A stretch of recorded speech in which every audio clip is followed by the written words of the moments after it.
Um, we was still hand and foot in the streets, running around, hustling crazy. Then he just came home not too long ago, and that was the summer where they was doing the whole gas card situation. We was running it up at the gas stations, getting bread off that, still hustling with work and all that. Like it was crazy. I was still running around on Livingston and all that, 145 all day. It's crazy. So at that time, Casket was Casket was trying to like be a good dude, but still had his hand and foot in the streets. So at that time, he was still going to church, and then coming right to the trap right after. As soon as he hit the crib, I mean, Piff be like, "Oh, it's the pastor," just because he was going to church all the time. Like, he'd be like, "Yo, you want to light it?" He'd be like, "I don't know, I'm trying to chill out with that." Da, da, da, da, da. But it was crazy. Like, still coming in the crib, chopping up onions. Uh, you had I think you had the Ack at that time, the blue Ack. Remember those summer nights going out, smoking, chilling, drinking, clubbing, all types of shit. Like, yeah, even at those times, like, RIP my nigga Dax, he was around. He was living wild.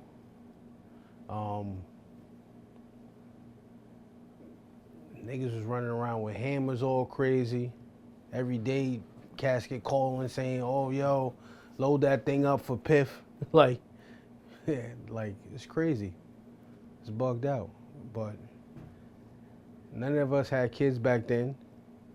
We done grown past that. Like, everybody got kids now. We grown. Shit was very different. Very, very different. Well, having kids took us pretty much out the streets. So now, like, everybody pretty much trying to just still hustle, but not in the sense of selling drugs. But everybody got their jobs, do what they gotta do to provide for their family. Like, it's very different. He took his own life, okay? And at that point, we lost people to murder, right? Yeah, fucking people was dying all crazy, bro. I done lost so many people, bro, to so much like bullshit. I done had people stabbed, shot, suicide, overdose. Like, it's crazy. So even dealing with like the situation with Dax, with him committing suicide, like, it's bugged out because, like, I remember the day I got the first call where John hit me, Piff. He hit me like, I'm outside at the time with my girl's son, and I'm outside chilling, and he hit me like, "Yo, he's dead." And I'm like, "He's dead? What do you mean, bro?" Like, "He's dead." I'm like, I ain't know who he was talking about or what was going on. He like, "Yo, you gotta come inside right now." As soon as I come in the door, he like, "Yo, bro, Dax is dead." I'm like, "Bro, I can't go in the crib. You gotta call the cops right now." Like, he took his life. You can't even like play with this shit because who knows if we don't call the cops right now and say what's going on, bro. Like, they Be might be foul play. they might be thinking that we murdered him, and I'm like, nah, it wasn't even like that. I never even seen police scared, bro. I seen police come and be nervous to even go in the room where he was at. Like, it was crazy, bugged out. Like, I remember even after that, like, I remember one time I got pulled over with mad work, and niggas was trying to take me, and the fucking cops is on some.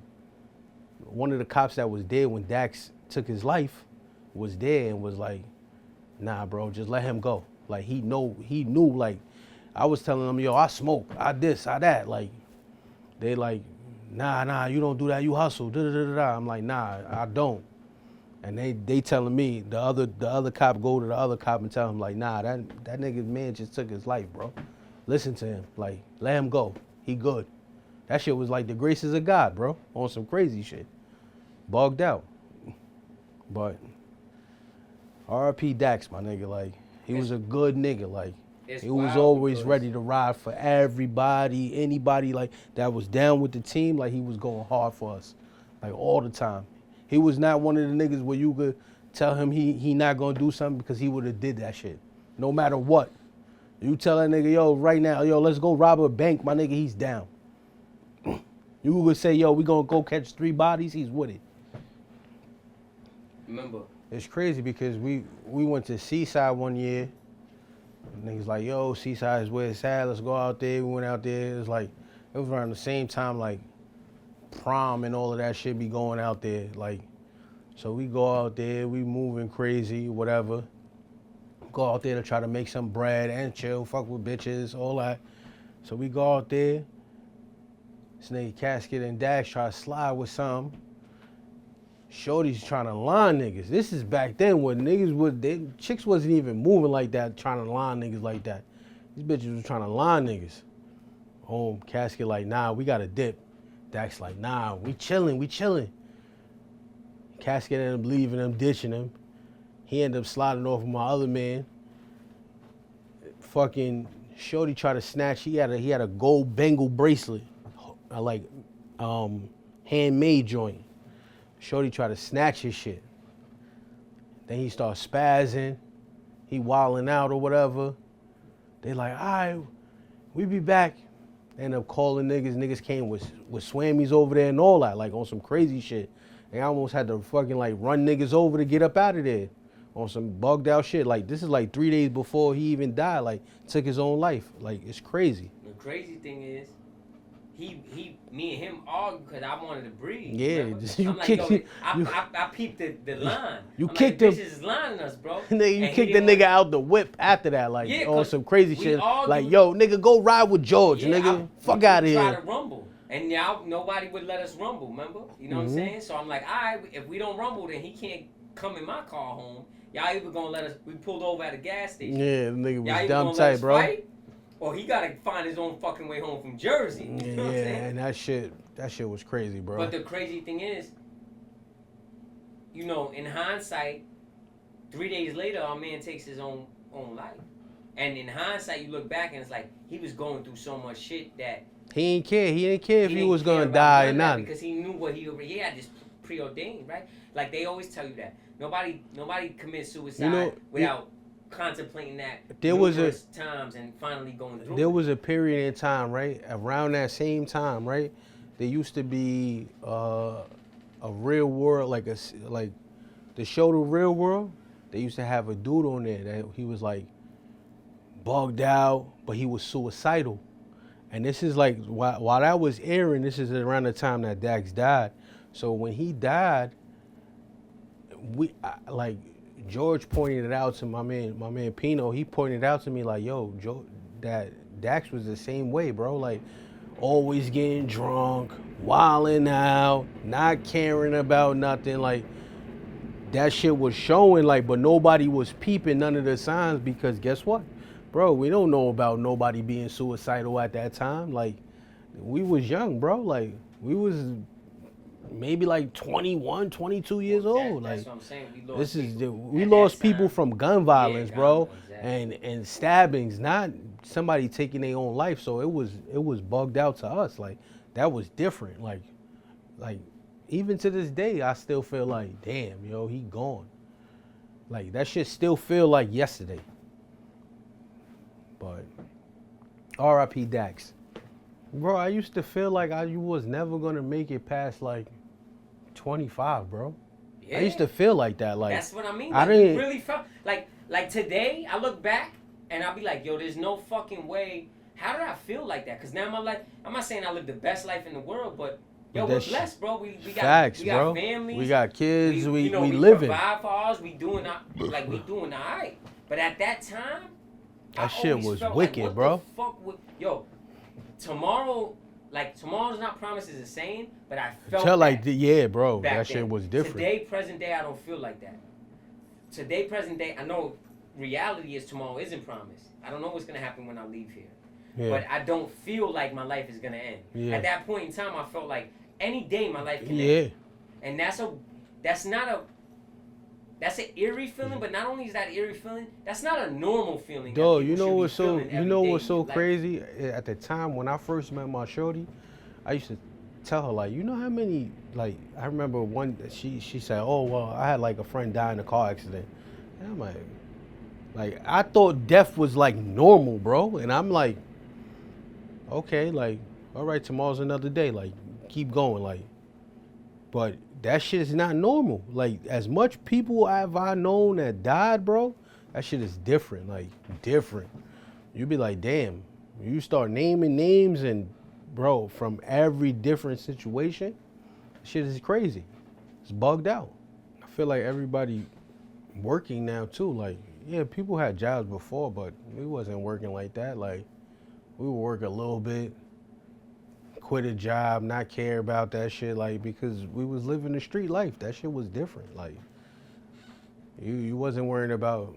You was just worried about getting money every day. And it was easy to obtain. So like now it's like now you worry about oh yo having a career and doing this and doing that, like it's different. It's totally different. I'd be like, damn, people hearing that. Like anytime you mention me, Blizz, Sudan, Tally, like people might not know us unless they know us. Like it's different when somebody that knows us hears it. Oh, like oh, they can put two and two together. But situations like this, now you seeing me on camera. Now you know. Oh, yo, when he mentioned Watson, that's Watson. It's different for Blizz because Blizz rap. I don't rap. I'm just a dude that be behind the scenes. Like yeah, I do all the cameraman shit. I do some of the merch. I do that type of stuff. But other than that, nobody probably would know who I am unless it's a post on the gram or something. But that's it. Yeah, that was a really good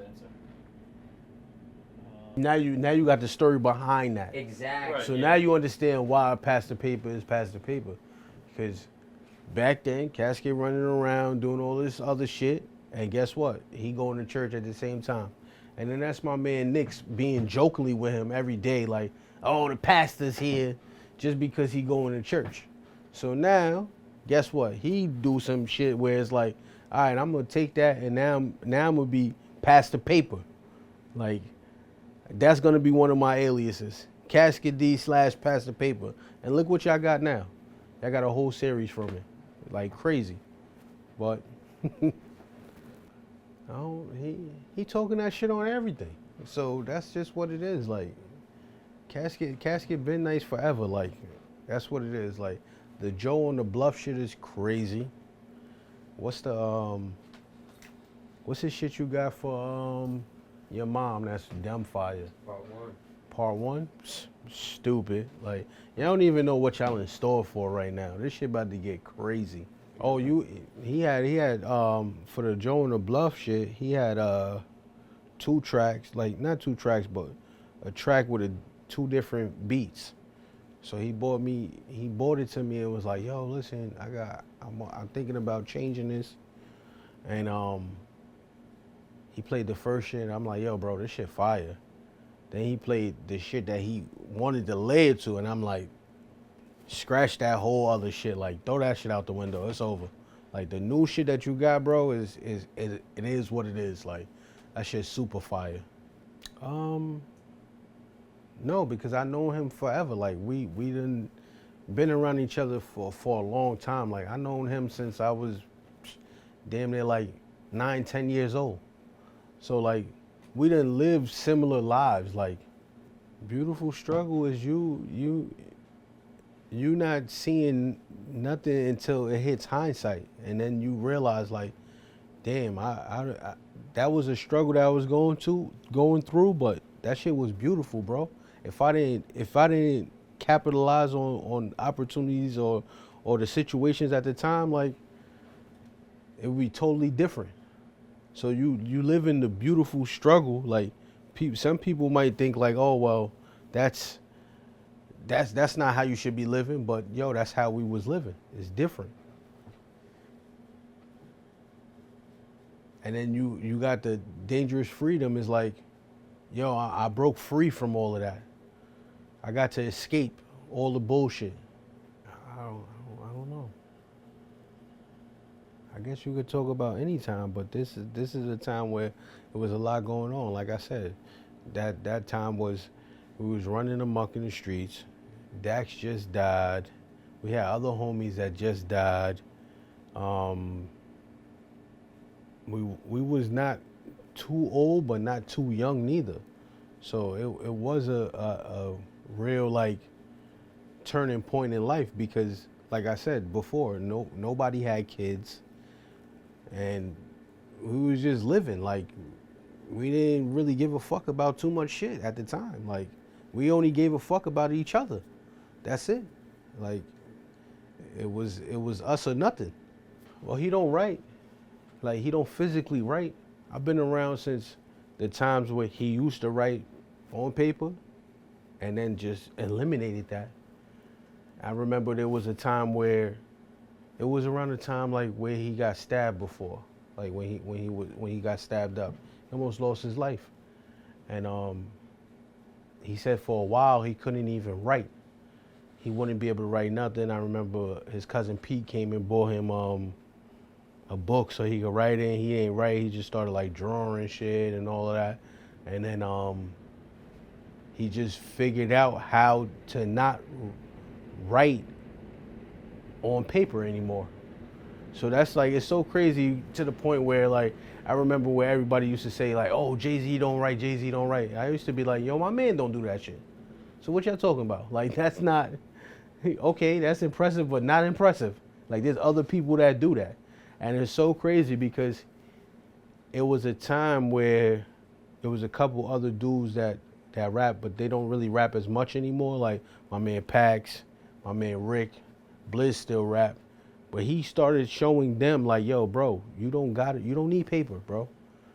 He taught them how to write without writing.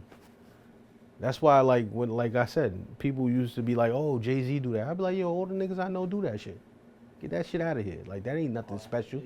He's calling me, but that was really. I guess because everybody loves Jay-Z. Like, everybody be like, oh. One of the person Yeah, like, Hove is Hove. Hove is one of the greats. Like, but, okay, you don't write, bro. That shit not impressive. Like, whoop-de-doo. Like, I'm a Jay-Z fan. I like him as a hustler. I don't like all his music, but it is what it is. He one of the GOATs. Cause I've been around like since the very, very beginning, like with the Area 51 days, like where it was him, his cousin, my boy T, my boy Lungs, like they had a rap clique, like, and later on they evolved into from Area 51 they evolved into NU, and NU was New Unified. So NU was Jay Black, that R.I.P. Jay Black, he passed away back in like 2002. But it was Jay Black, Lungs, Maul, T, and Casket. It was like a rap clique. This is way before MGB, and like I've been around since that era of them. Like I remember back in the days when Casket first started rapping, when he went by Cell Dinero. Like he was Cell, and that was like long time ago, bro. Like I remember their first like CDs that they was pressing up, where Maul was making them in the crib, and they had them on like black CDs, like how the PlayStation 1 came back in the days where they were black. And I'm like, yo, that shit is the hardest shit ever. Like a little like press kit for them to put out. But yeah, like we go back, I even go way back before that, like before Casket was even rapping. Like I known him since, like I said, like we was like 9-10 years old. Like summer camps together, summer schools together, like crazy. Was he always good at rapping? Like, were you always a fan of him? Or did it take a while to kind of get to that point where you're like, okay, yeah, he's got something? He was always good at rapping. He wasn't the best out of the Area 51 clique at the very beginning, but he evolved. He got way better because everybody else was like his cousin is a little older, Maul is Lungs is a little older, T is a little older. So they're us being like teenagers where they're being like 19, 20. So when you're like 14 and somebody's damn near 20 years old, that's like a big gap for you. But once you get older, it's not a big gap, it's closer. But I feel like they were already rapping for a long time. So with him, like he just started to evolve more and more because they fell back more. He just pursued it more. And now we got what we got. We got Casket D. Was he always telling stories, or did that kind of like take a while for him to get to? He was always into the storytelling. But the stories are not like made up stories. All of the stories are from our lives. So like it's not really like storytelling. Like, because you know a lot of rappers, they say it's storytelling, but majority of the time that's not like, those are like fake stories. All of our shits was like real shit, so it's different. He does a lot more like he does all of the family stuff like with his daughter, so it's like she's full on into baseball. He's a coach for her. He does that damn near 100%. I don't even know how he do that and rapping and working. Like, it's difficult as shit. Like, bro, I got 2 kids and I'll be like, I work damn near 12, 15 hours a day. So I don't even know how he squeezed like baseball, rapping, work, and still chilling. Like that shit is difficult, bro. But he got it. He do it, bro. He does it. Like, and I like I said, that shit is hard. It's hard work.